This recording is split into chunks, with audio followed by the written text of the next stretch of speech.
Saturday at 12 o'clock, which means it's high time for the health wrap. Good afternoon, Carla Winfrey. Hey, Carol, it's over to Carol. you. How you doing, Carolyn? And hello to everybody out there. Here we go again. We know the I'm good. coronavirus numbers continue to climb across the country, and we're going to talk about tracking and testing. And in fact, we're going to have a reporter from the Los Angeles Times take the test. And we're going to update you on Farmer Reggie's project with the residents of public housing. And we've got two civil rights giants and humanitarians who passed away in the same day in Atlanta. So there's a lot going on.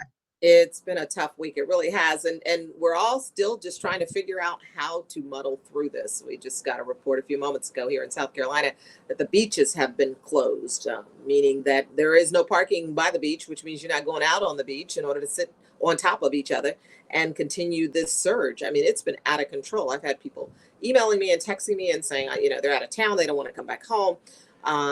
It ain't over. I need a T-shirt that says it ain't over. Yeah.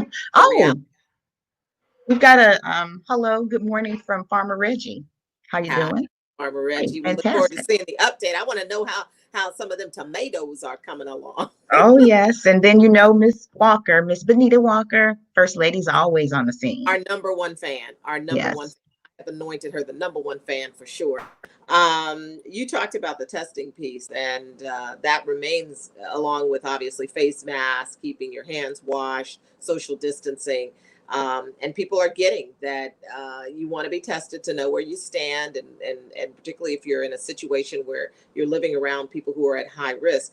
These are some of the lines, though. I'm not sure which city this particular picture came from, but these lines look like this in Florida. They look like this in Texas. Arizona, Mm-hmm. Texas. I mean, people are in long lines. He's taking a nap there. The line is so long.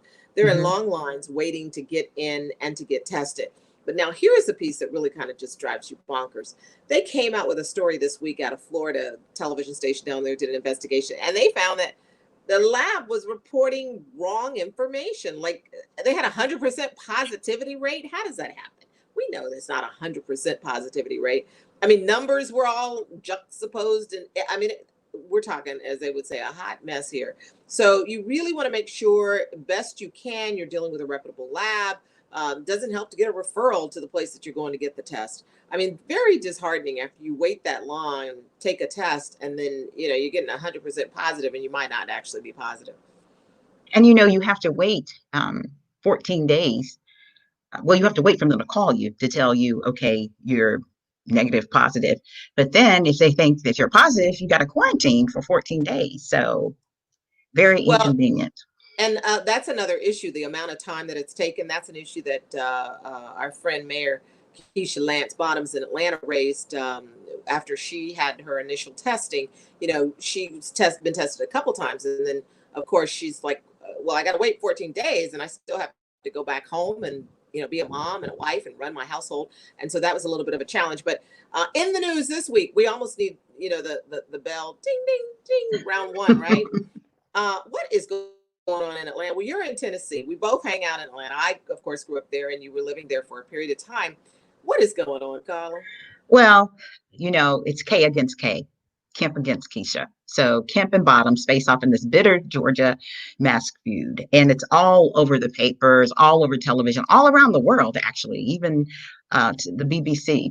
So the governor says, well, this is a quote from the other mayor of Savannah, who says Governor Kemp does not give a blank about us. Savannah mayor says after mask decision. And he says, we are going to mask. And if you have a problem we've got something for you. Just like This Mayor the Lance Bottoms said, we'll see you in court. Yeah, I So, mean, the mayor in Savannah, he actually gets credit. He was one of the early ones who said we're going to make this mandatory, and he said the governor was out of line trying to jump into a young African American mayor, and he really felt strongly about the position, which is why I think his language is so strong at this point. And then, of course, the governor doesn't go for him. He decides he's going to go for Keisha. I'm taking Keisha. Okay, I don't know where y'all standing in the audience, but I think this is going to come out in her favor. I mean, are we wasting tax dollars and time? Thank you. Doing a lawsuit to keep people from wearing a mask. You got to be kidding me. I'm done. I'm Well, done. I think the jurisdiction, because, Georgia, you've got rural and you've got city. And most people that are Hispanic or African American populate the Atlanta area. So, of course, we know that there are higher rates and incidents of COVID-19 with people with pre-existing conditions, people of color, and elderly people. So I think each jurisdiction should mandate what fits their jurisdiction. You may be Well, out in some rural place where people live 2 miles away from each other, and it's a different story. and that's what they've been saying all along. Let the local district decide. Let the locals decide. I mean, this is, again, I really have no words, because every time I see somebody hooping and hollering about being made to wear a face mask, the one question I want to ask them, Carla, is when you get down to the hospital and the intensive care unit, do you mind giving up your ventilator because you didn't want to wear a face mask, and let that person that tried to do the right thing? There was a teacher in Arizona, and her kids, she passed away from COVID. Her kids said she did everything that she was told to do, and she still contracted it and passed away. But I look at these people hooping and hollering, I don't want you taking my rights. I'm like, can you just sign a release, and we won't bother with the ventilator with you. We'll take it over to somebody else who actually tried to comply and look out for the well-being of their neighbor. That's my Well, thought. and you see these interviews, and I guess we need to start showing some of those of people who actually say, I just did it one time without a mask, or I let someone come to my house that's not usually at my house. But, the mask is nothing is 100% guaranteed, like any medicine that you take, preventive medicine, but your chances are so much greater, less if you wear the mask. So again, do you want a mask or do you want to wear a ventilator? Yeah. Well, I want you to give up the ventilator if you don't think you needed to wear a mask, because we need the equipment. We need the PPEs. Young people of color with pre-existing conditions are facing an elevated COVID risk. We reported this 10 weeks ago. I love how it's brand new news to some news outlets. That's my old outlet, ABC. But the reality is, if anyone who has a pre-existing condition, okay, it could be heart disease, diabetes, you could have had cancer at some point, you are at a greater risk. I was having a conversation this morning with my brother and sister-in-law, and we were talking about a family friend, and I was just saying, anyone who's under stress is at a greater risk. And so you want to do whatever you can. We've been talking about this. We had Dr. Sherry on just last Mm-hmm. week. I mean, Mm-hmm. these pre-existing conditions and added stressors are deadly. And so what they were saying with young people, a lot of them have asthma, chronic bronchitis, and are obese. And so that's why they're seeing more cases with young people. And they said young people are just sicker now than they used to be decades ago. So they looked at the age adjusted hospitalization rate, the CDC, and it was the highest among, as far as young people, American Indian, Alaska Native, and African Americans, followed by Hispanic young people. So We're it's just, continuing to talk about healthy eating, exercise, those personal behavior changes we started talking about 10 weeks ago. Those things have got to happen if we're going to survive this, because what did I tell you a few minutes ago? It ain't over, y'all. It ain't over. We have had some sad news this week that was not COVID related, but when you add to the stressors of everything we're going through, it's so sad for us to hear that people who are very loved in our community have passed on. We think of them as our warriors, our true justice warriors. absolutely. Every week we bring information about saving your life, and we're committed to helping African Americans and underserved communities dying of COVID and health disparities. But these two gentlemen committed their lives for fighting another disease that kills, racism. So We're talking Reverend about C.T. Vivian, yeah. Yes, Reverend C.T. Vivian and Congressman John Lewis, both in Atlanta. And it's so sad that both of them passed away the same day. Reverend Vivian early Friday morning. And then there's a picture of being Reverend Vivian when he got his You trumpet girl, award. you look at you. John, and I then call the him John. I called him, and I tell you, John fought a valiant battle against cancer. And, I call him John because I actually covered his election when he went to Congress. I was a reporter at WSB TV in Atlanta. And what I think, when I think of John, and I think of John in the context of that picture we just showed you, and Hillary can probably get that back for you. I think of him as the people's politician, because doggone it, John would talk to anybody, take a picture with anybody. In this shot, you see everybody from my first employee, Ashley Palmer, to my neighbor's sister, my classmate from high school, Nancy Smith. She and her friend ran into him at the Atlanta airport, and he stopped and took a picture. Antoine, who does commentary on one of the networks, Karen, who runs a foundation. He loved people and he fought for people. And I see the future senator up there in the corner, Jamie Harrison. I'm sorry, we don't do politics, right? But the point is, he was the people's politician. Everybody loved John. I knew John on more of a social level. And I kind of smiled when I saw your text last night, because, his wife preceded him in death, Lillian, and she was a lovely, lovely sister. And Lillian was a dear friend of one of my buddies, Kiki Thomas. And so this morning I laughed and I said, they all having a good old time up in heaven. John is reconnected with Lillian and Kiki, and honey, that gave me some comfort to know that he has gone on to a better place. Yes. And there's such a national connection because both of them were students in the 60s at the American Baptist Theological Seminary, which is now known as the college.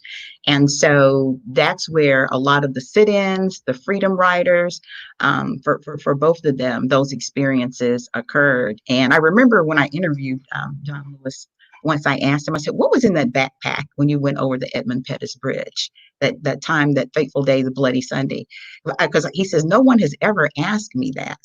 And he said it was some fruit, toothpaste, and some books, because he figured that he was going to end up going to jail. We've heard the jail stories. I love Congressman Clyburn's. That's how he met his wife. And they met in jail because she was willing to share the sandwich with him. We love Miss Emily and miss her dearly, but we've lost a lot of folks this year, and we will certainly miss those gentlemen and their contribution to social and human justice. We'll be back after these remarks. South Carolinians are asking, what can they do to stop the spread of COVID-19? Our response? Answer the call. Through what's called contact tracing, DHEC's trained contact tracers call everyone who has tested positive for COVID-19 and those who could have been exposed. All information is confidential, voluntary, and collected over the phone. This information helps us protect you, your loved ones, and your community. Answer the call to keep your community safe. Visit scdhec.gov/COVID-19. Welcome back. Our friends at DHEC trying to educate people about what happens in the tracking and tracing world. We actually even put out a Facebook poll because we wanted to know, Carla, how many people have been tested. Yes. I was actually surprised. I only have a pool of about 5,000 friends here. And in that pool, several folks, multiple times, I even asked, and me nosy, why you take it 3 times? One woman told me that her husband is a pastor, and they've got the church door still open, and that they felt like, they needed to be responsible, and all 3 were negative. That's Chris Goodwin, and she said, the glory be to God. Lots of people, though, taking it multiple times, Carla. Yes, I know my sister-in-law, Natasha, she had to take it a couple of times because she had some surgery, and she said it was a little uncomfortable, but now they have tests because, they stick the swab all the way in the nasal cavity. But now she said they don't do that anymore. And it seems like there are a lot of different tests out there because our Hillary, our graphics director, she had told me that 2 people in her family had the test, and that there are 4 different ways that you can now take the test. So what we decided to do is to find someone who's taken the test, who is a journalist, and we saw something of a Los Angeles Times reporter. So here's his story. As all photojournalists out and about these days, we're still on the streets and going about documenting life and all that entails during this pandemic. And unfortunately, that's one of the risks in this job, is that we might get sick.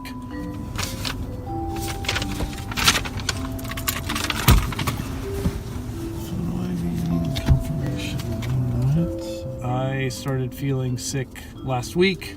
Not much of a chest cold so much as I was getting headaches and really exhausted and needing to sleep a lot, and in particular during the day. I'm not a napper, and it started coming on strong where I could not go without putting my head down for a while. And there are a lot of combs. I decided to get a test, so I went online and answered the questions and was able to get an appointment for today. So that was last Friday. I was able to get the appointment.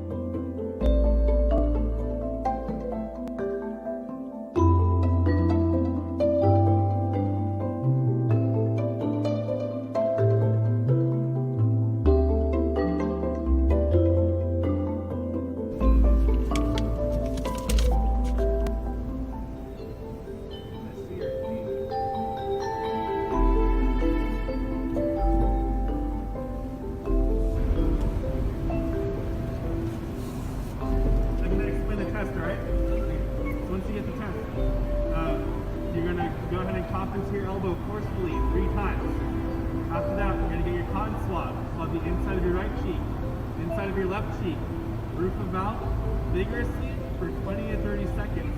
Okay? After that, get the cotton swab, put it inside the vial, put the vial inside the small bag inside the big bag, zip it up, and drop it up at the end, okay? Okay. How long before we get results? How long before results? Around 27 hours to a week. So it kind of takes a while. Now we got full lab suit.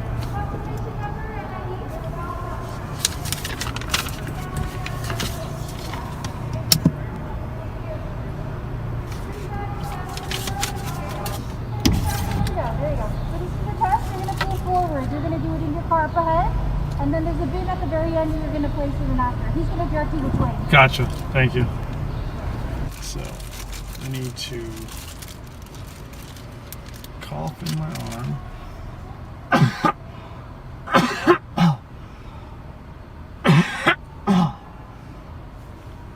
Ooh, makes me want to vomit.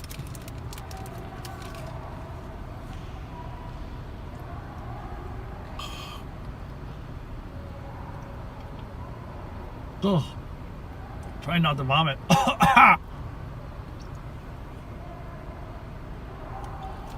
Woo!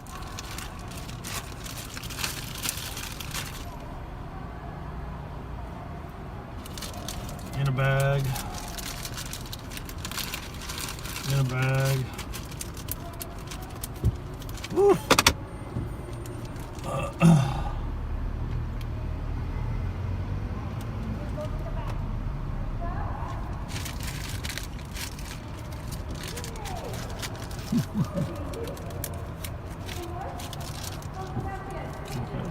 And now, in the back.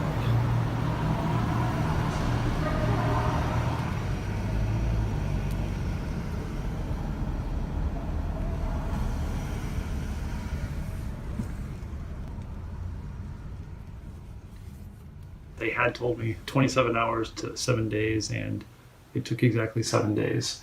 I got my results back this morning via email at 8 a.m. and my results were negative. So I'm very happy to get that result. I was a little stressful this past week, stayed as isolated as I could, and tried my best to keep my wife and kid from getting sick. And now I am on the mend and ready to get back to work.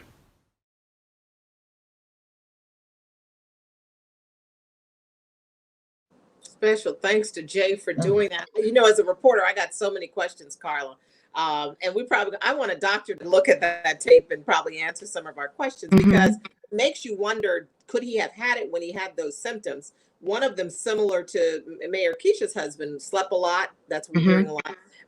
And could it have, by the time he got the results in 7 days, it just kind of died down? Lots of questions. But we got somebody today who can maybe help us with some of those questions, because assume he had tested positive. Then comes in what they call tracing and tracking. And we've got a really great person with us this morning, Garcia Williams, who is joining us. Hello, Garcia. Good morning, ladies. How How are are you? you doing? I'm doing well, Doing thank you. great, Good. doing great. Garcia is a longtime friend, but is in the healthcare space. She and I have worked together for a number of years with the National Conference on Health Disparities. And recently I saw where you actually had completed a course through Johns Hopkins in Maryland to be certified as a tracer tracker. Tell us about that and what that means. Well, it was a great opportunity for me to learn more about, some of the matters with this COVID pandemic.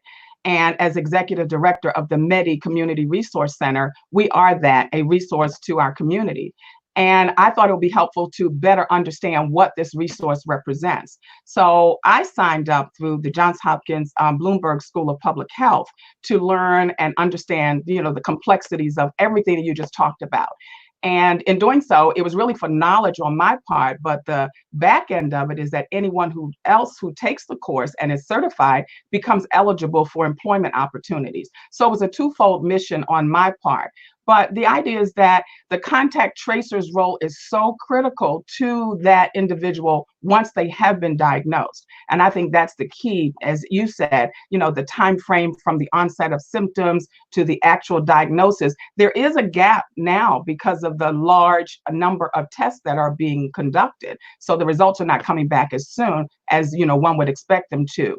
But this whole concept behind where you've been, who you've been in contact with, when your symptoms became more prevalent, those are critical questions that need to be answered. And that is the role and responsibility of a contact tracer.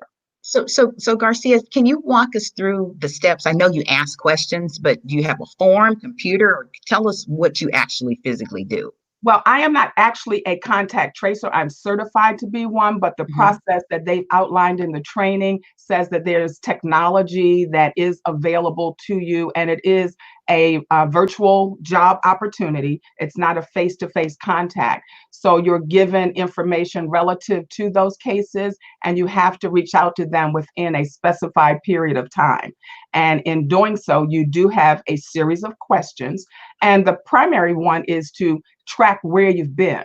And what they encourage the tracer to do is to have the individual go back to their social media page, their phone, text strings, because most often, if we had to think about it, it's like, well, where were you 2 weeks ago and who did you come in contact with? So you will pull out that phone and kind of go through the battery of questions and determine that. So the key, first of all, is where have you been? Who have you been in contact with? And of course, your living situation in terms of isolation and quarantine. And I loved it in the previous segment with the reporter from the LA Times, where he talked about trying to isolate as much as possible in that time frame before you get the results back. Each of these steps are important. So for me, as I share it with family members and colleagues in terms of how to guard your space, you have to be aware of who you're in contact with and try to determine who they may have been in contact with. That's to me, the most questionable point of how you can trace those that may have been impacted or those that could have potentially impacted you. How do they prepare you, Garcia, because I imagine to some extent you're a little bit of a counselor because you're dealing with folks after they've learned that it's positive. And, he talked about in the piece, Jay talked about being very stressed in terms of, getting it, having it being contagious and his family contracting it as well. But how do they prepare you to kind of counsel? You call me and you're telling me you're tracing and tracking because I'm now positive. What component of the counseling comes involved? Well, and it's really interesting because, and I took, again, the Johns Hopkins Bloomberg School of Public Health, their course, and there are a variety of those that are being offered, and I've seen some recently, but the fact of Johns Hopkins, to me, that brings a large measure of credibility to the process. And they have video samples and encourage you to, use effective communications tools and techniques, a variety of different questions. But the most important one is to establish that rapport from the very beginning. So when you are getting that call, you don't want to be matter-of-factly about it. You don't want to position yourself like, I know exactly how you feel. No, because you really don't, but you're really more so supporting them in this process. The other factor comes into play is confidentiality and private information, because there's certain things that you really don't need to know. So you don't want to put that person on the spot and make them feel as if they are sharing, beyond the need of what this tracer process is to be, for them in terms of their recovery. But they do provide video examples. There are tests that you go through, milestone tests at the end of each module. And theoretically, it should take about 7 days if you are compartmentalizing it over that 7-day period. Of course, in my case, I was juggling so many other things, but the time frame is manageable, and the information and the process that they use to deliver the training, I think, is very well done in the case of the example that I took with Johns Hopkins. Well, Well, our Garcia, community is blessed. Yeah, go ahead. Go ahead, Carl. thank you so much for joining us, Garcia Williams. Thank you And for we're going having to check me. back in with you in a couple of months and see what's going on. I'd be glad to come back with you as well. You guys, thank you so much for the work that you're doing. Thank you. Thank you. Appreciate you. Talk to you soon. Okay. And we'll be right back after another message. Make sure y'all mask up out there and stay safe, and check out my music, Missing Me, and all my other music on all platforms. 615 exclusive. That was quick. Yeah. He went straight to the point. That Mask was a up. public service announcement. Yes, mask up. And that was 615 exclusive, who I did meet when I was out with Farmer Reggie. Last month I introduced you all to him. He's a farmer and also a nurse supervisor at St. Thomas Midtown Hospital here in Nashville. And he donates his time in potted plants for urban gardens for residents in public housing at Napier Homes. So here's an update of Pots of Promise. And so what we got here, we got butternut squash, beans, watermelon, okra, cucumbers, tomatoes. So, it's just good to know how to grow your own stuff anyway, just in case something happens. Unfortunately, the pandemic has brought to light a lot of deficiencies, especially in lower income neighborhoods, a lot of store closures and things along those lines. And so we've seen some deficiencies in food accessibility. We can just get a couple of these youth that are out here today to take some interest in agriculture, and hopefully they can actually make a career out of it. There's several successful and great careers in agriculture, and hopefully we can pique their interest, and they may think about doing that in college. But actually, this tomato is probably a month old or less. Wow. That big tomato? Yep, it's a month old or less. Yep, probably less. Less than a month old. Yep. And here go our cucumber. We're gonna snake it up, and we're gonna bind it up. How long have they been out there? They've been out here 2 weeks. 2 weeks. 2 weeks. We done forgot about all this. We'll run to the grocery store. We'll run to these restaurants so quick to eat a meal and pass up a garden. Well, with the pandemic, one of the main things is really just getting back to growing your own food. With this project I'm working with Mr. Reggie Marshall here, is letting people grow their food, see how the food is grown, offset some costs of buying the food in the grocery store, because of our supply chains. A lot of times now is not readily available. You have to have these vegetables. We need to get back to life. Yes, sir. Get a tomato too. Tomato. So I can't wait to see the harvest. Is it motivating you to actually get out there and do a little digging? Well, actually, I'm too busy trying to tape everything, but Chef Gabby and my brother Bernice, they have a garden, so I'll have to take him over there so you can see what's going on in theirs. But it's really exciting to see how they even have people driving by that live on the opposite side of the community, and they're giving them plants. It's like drive-through service. It's absolutely wonderful to see how these people really light up, and they're so engaged, and especially the kids that are coming back. They're like, oh, you're back. So we're going to keep following and see for that harvest. He said he's going to do some turnip greens in the fall, Carolyn, so I know you like those. Well, I planted some peppers. I could use my peppers with those turnip greens, Miss Collins, and some Winfrey relish, if you get that in the raw relish. We're out of time, but this has been a great Saturday, great show, lots of good information. Thanks to everybody for contributing, because everyone put something into it. But thank you, as always, my sister, for holding it down this week. Oh, well, hey, that's what we do for each other. We hold it down. Absolutely. Stay safe, okay? Stay safe. Stay alive.